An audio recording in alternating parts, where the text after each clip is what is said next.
کوئی میرا تعلق نہیں ہے اور مجھے ان کے پلانز کا کوئی علم نہیں ہے. جی جی مجھے پتا کہ انہوں نے اپنا پلان کیوں تبدیل کیا ہے. جی ان کا آنا ان کے لیے بھی اور پاکستان کے عوام کے لیے بھی بہتر ہے تاکہ پاکستان کے عوام اپنے اظہار رائے کے بعد اپنا فیصلہ دے سکیں اور یہ قوم کے سامنے آئے کہ کون کس چیز کا مستحق ہے.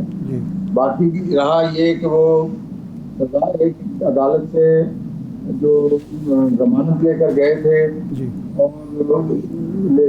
اور وہ ضمانت منسوخ ہوئی یا وہ کیا کریں گے, تو یہ تو ان کے اور ان کی لیگل ٹیم جو ہے یہ اسٹریٹجی وہ ڈیوائز کرتی ہے. ان کا مجھے نہیں پتا ان کی ایکسپیکٹیشنز کیا ہیں, یہ بھی نہیں پتا پلان کیا ہے, کیا انہوں نے کورٹ میں جانا ہے یا نہیں جانا. کل ایک تاریخی دن تھا پاکستان کی تاریخ میں, پہلی بار فل کورٹ بینچ جو ہے اس کی سماعت ہوئی اور براہ راست ہوئی.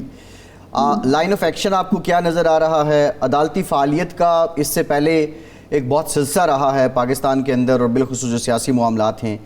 قاضی فائز عیسیٰ صاحب کیا اس ٹرینڈ کو بدل پائیں گے اور انصاف لا اینڈ جسٹس انڈیکس آپ سمجھتے ہیں کہ وہ بہتر ہوگا؟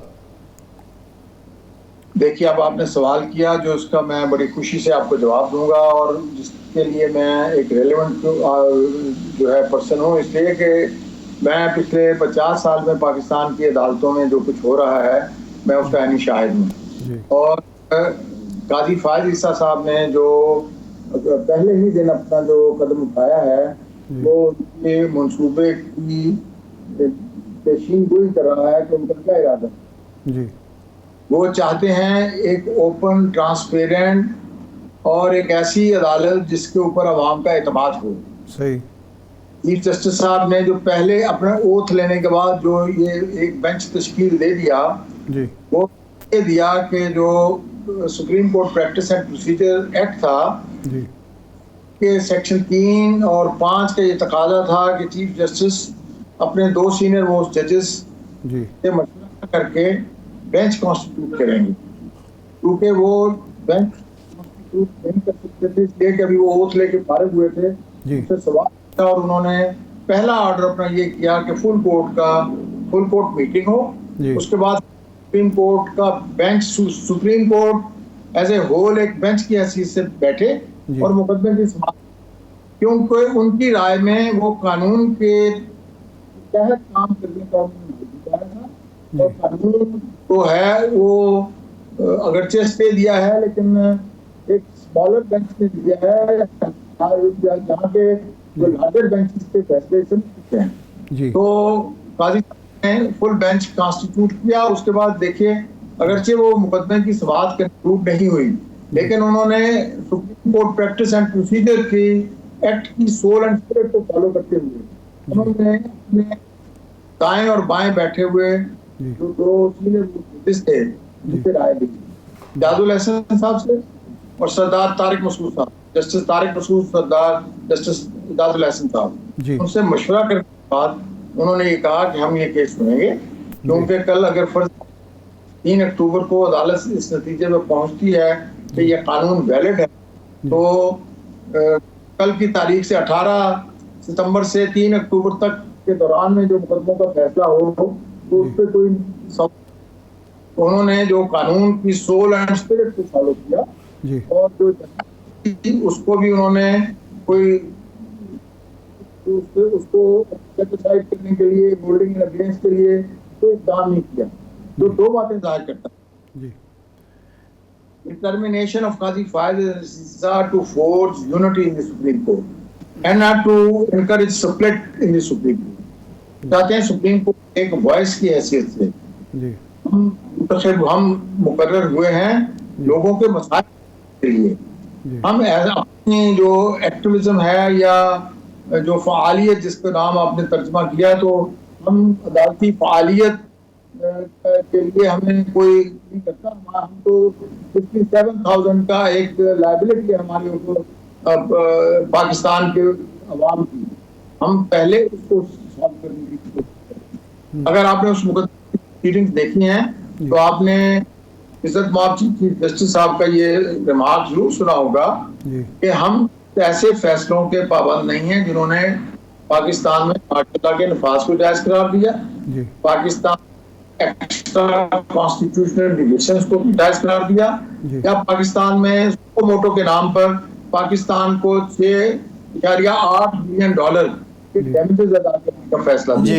میں نہیں ہوں, تو وہ عزم کو ظاہر کرتا ہے کہ وہ طرح کی سپریم کورٹ کا ویژن ان کے پاس ہے, وہ سپریم کورٹ کو کیسے چلانا چاہتے ہیں, اور وہ پاک کے ساتھ یونٹی فورج کر کے, اسی لیے ورنہ سپریم کورٹ کا کل آپ نے اگر عوام نے سارا وہ منظر دیکھا ہوگا کہ ایک سوال کا جواب بار کی طرف سے دینے کی بجائے فاضل جج صاحب, ان کی ایک طرف بیٹھے ہوئے فاضل جج صاحب جو تھے, وہ اس کا جواب سوال کی صورت میں دے رہے تھے.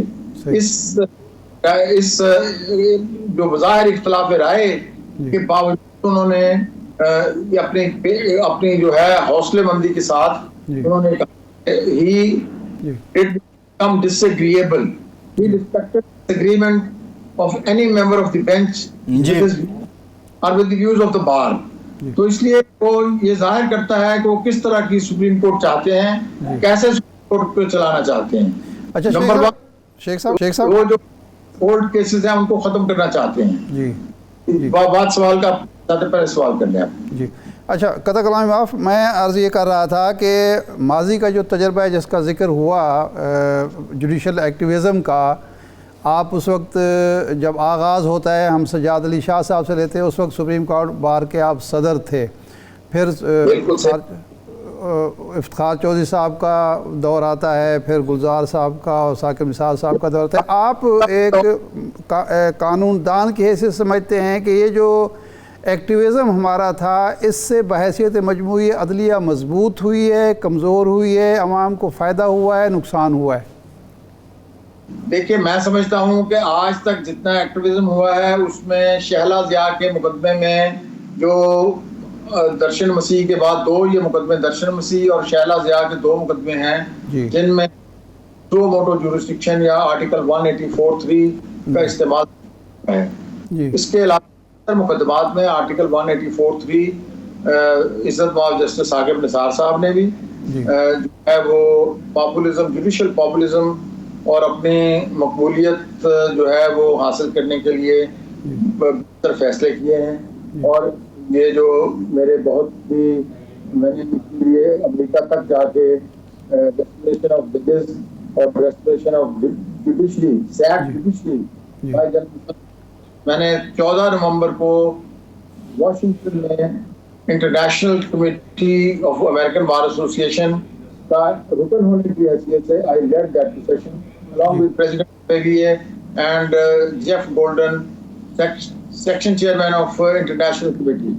تو ہم نے بین الاقوامی سطح پہ اس تحریک کو لے کر گئے. ہمارے ساتھ پاکستان کی بار تھی, وہ بھی ایکٹیو تھی, لیکن ہم پاکستان سے باہر جو تھا وہ it was necessary to solicit support from abroad. اور میں نے لندن میں بھی پروٹیسٹ کو لیڈ کیا اور واشنگٹن میں بھی پروٹیسٹ کو لیڈ کیا. باقی ہر ایک جہاں ہمارا تعلق تھا ہم یہ سولیسٹ کرتے رہے کہ یہ صوبے جنرل مشرف نے ایک غلط کام کیا ہے, ججز کو قید کیا ہے, جوڈیشری کے خلاف, جوڈیشری الون کے خلاف پہلا ماشاء اللہ نافذ کیا ہے, اس لیے ہم اس کو ریسٹور کروائیں. ہم کسی ایک انڈیویجول میں انٹرسٹڈ نہیں تھے. جو فیصلے ریکارڈڈ کا فیصلہ ہے میں اس سے اختلاف کرتا ہوں, جو کارکے کا فیصلہ ہے میں اس میں کارکے کا وکیل تھا.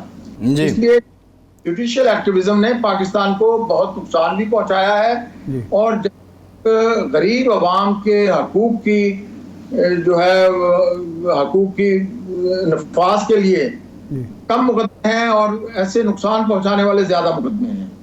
تو میں نے ایک سیریز آف آرٹیکل لکھا تھا ایک بڑے لیڈنگ نیوز پیپر میں, انگریزی میں چھپنے والے نیوز پیپر میں, اور اس میں آپ مضامین میں آپ کو بھیج دیتا ہوں, آپ دیکھیں.